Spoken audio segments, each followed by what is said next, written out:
कि ऊपर पानी है। पूरी दुनिया से सब छीन लोगे तो सब कुछ तो होगा ही। बाकी अगर कुछ है तो सिर्फ कॉम्प्लेक्स है। भगवान एक ही, सुप्रीम यास्किन। হ্যালো দোস্ত, আসসালামু আলাইকুম। সবাই কেমন আছেন? আশা করি সবাই ভালো আছেন। কালকে 2898 এডি এই মুভিটা আমি পার্সোনালি কিন্তু মনোযোগ দিয়ে দেখেছি, আর আমার কাছে যেগুলো মনে হয়েছে সেগুলো আজকের ভিডিওতে আমি আপনাদের সাথে শেয়ার করব।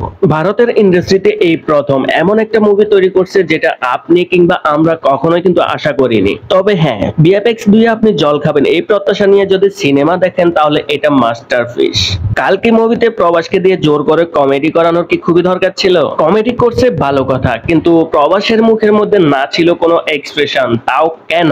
আমি জানি আমার এই কথায় প্রবাস ফ্যানদের ব্যাপারটা একটু জাল লাগতে পারে, তবে এটা সত্য যে এই সিনেমায় প্রবাসবাদের সবাইকেই মানাতো। কারণ আপনি আমরা সবাই জানি যে প্রবাসকে আমরা রাইভাল স্টার নামেই চিনি। প্রবাসকে গ্যাংস্টার ফাইট গুলোতেই মানায়, আর তাছাড়া প্রবাস কোনো কমেডিয়ান হিরো না যে তাকে কমেডি করতেই হবে। এছাড়াও আমরা আরেকটা জিনিস লক্ষ্য করেছি, ইতিমধ্যে প্রবাসের যতগুলো মুভি লঞ্চ হয় ওইগুলোতে কিন্তু প্রবাসের কমেডি সিন গুলো অবশ্যই থাকে। সেটা সাইলার মুভিতেও ছিল, আর এই কালকে মুভিতেও আমরা দেখতে পেরেছি, যেটা অনেকটাই কিন্তু বোরিং ব্যাপার। কালকে সিনেমার প্রথম অর্ধেক অনেকটাই কিন্তু বোরিং লেগেছিল, জাস্ট দুই একটা সিন বাদে। বেফালতু সিন, বেফালতু কমেডি, অহেতুক জটিলতা একটা সাধারণ গল্পকেও জঘন্য বানায়। কিছু কিছু সিনের কোনো মানেই নেই, আবার কিছু কিছু সিন যেন কেটে বাদ দেওয়া হয়েছে। এছাড়াও কালকে সিনেমার মধ্যে প্রবাসের এন্ট্রিটা কিন্তু একেবারেই বাজে ছিল। কিছু কিছু অ্যাকশন সিন এতটাই ফালতু যেন মনে হচ্ছিল কারো অভিনয় করার ইচ্ছেই ছিল না। কালকে সিনেমাতে দিশা পাটানিকে খুবই অল্প সময়ের জন্য দেখা যায়, যেটা তার ফ্যান ফলোয়ারদের জন্য খুবই খারাপ ব্যাপার ছিল।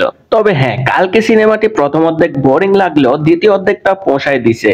তা না হলে কালকে সিনেমাটি 100% শিওর ফ্লপ খেয়ে যেত।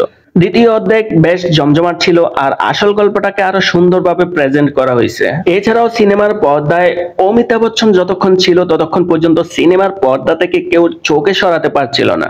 অমিতাভ বচ্চনের মেকআপ, অমিতাভ বচ্চনের এন্ট্রি, অমিতাভ বচ্চনের অ্যাকশন, অভিনয় কোনোটাই কিন্তু বাদ দেওয়ার মতো ছিল না। এছাড়াও অভিনেতা কোমল হাসানকে ভিলেন রূপে কিন্তু আমার কাছে অনেকটাই ভালো লেগেছিল। তার মেকআপ এবং বিএফএক্স আর্টিস্টদের সাধুবাদ জানাতেই হয় যে সত্যি তাকে একটা আলটিমেট ভিলেনের মতো তৈরি করার জন্য। আর কালকে সিনেমার শেষ 15 মিনিট ছিল চরম জমজমাট। মোট কথায় প্রথম অর্ধেকের বোরিং এর যন্ত্রণাটা শেষ 15 মিনিট দিয়ে মোটামুটি ভুলিয়ে রাখার মতোই। এছাড়া কালকে সিনেমার মিউজিক এপিক, বিশেষ করে মহাভারতের সিকোয়েন্স গুলো গুজবাম্প দেওয়ার মতোই ছিল। কালকে 2898 এডি এই সিনেমাটি দেখার পরে এই সিনেমার উপরে আমার ব্যক্তিগত যে রেটিংটা আছে সেটা হচ্ছে অভিনয়ের দিক থেকে আমি 10 এর মধ্যে 6 দিব, মিউজিকের মধ্যে 10 এর মধ্যে 10 দিব, আর অ্যাকশনের দিক দিয়ে 10 এর মধ্যে 8 দিব। কেননা অ্যাকশনের মধ্যে প্রবাসের যে কমেডিগুলো কিন্তু আমার কাছে একদমই ভালো লাগে না, যার জন্য আমি 2টা কমাই দিলাম, 10 এর মধ্যে 8 দিলাম।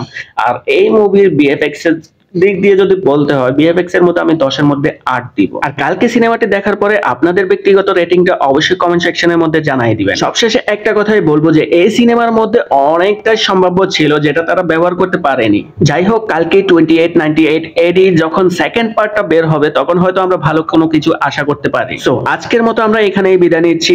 আগামীতে আমরা নতুন কোনো মুভির টপিক নিয়ে চলে আসব, সেটা দেখার জন্য আমাদের চ্যানেলটাকে অবশ্যই সাবস্ক্রাইব করে পাশে থাকা বেল আইকনটা অন করে দিবেন। रिकॉर्ड चेक कर लो, मैं आज तक एक फाइट नहीं आ रहा,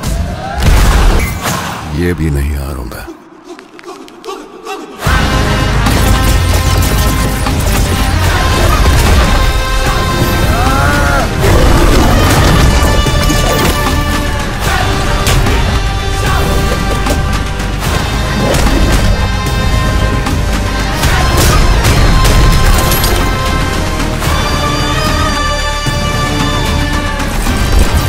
जिसने अपनी पहली सांस तक नहीं ली वो इतनी आखिरी सांसों का कारण कैसे हो सकता है?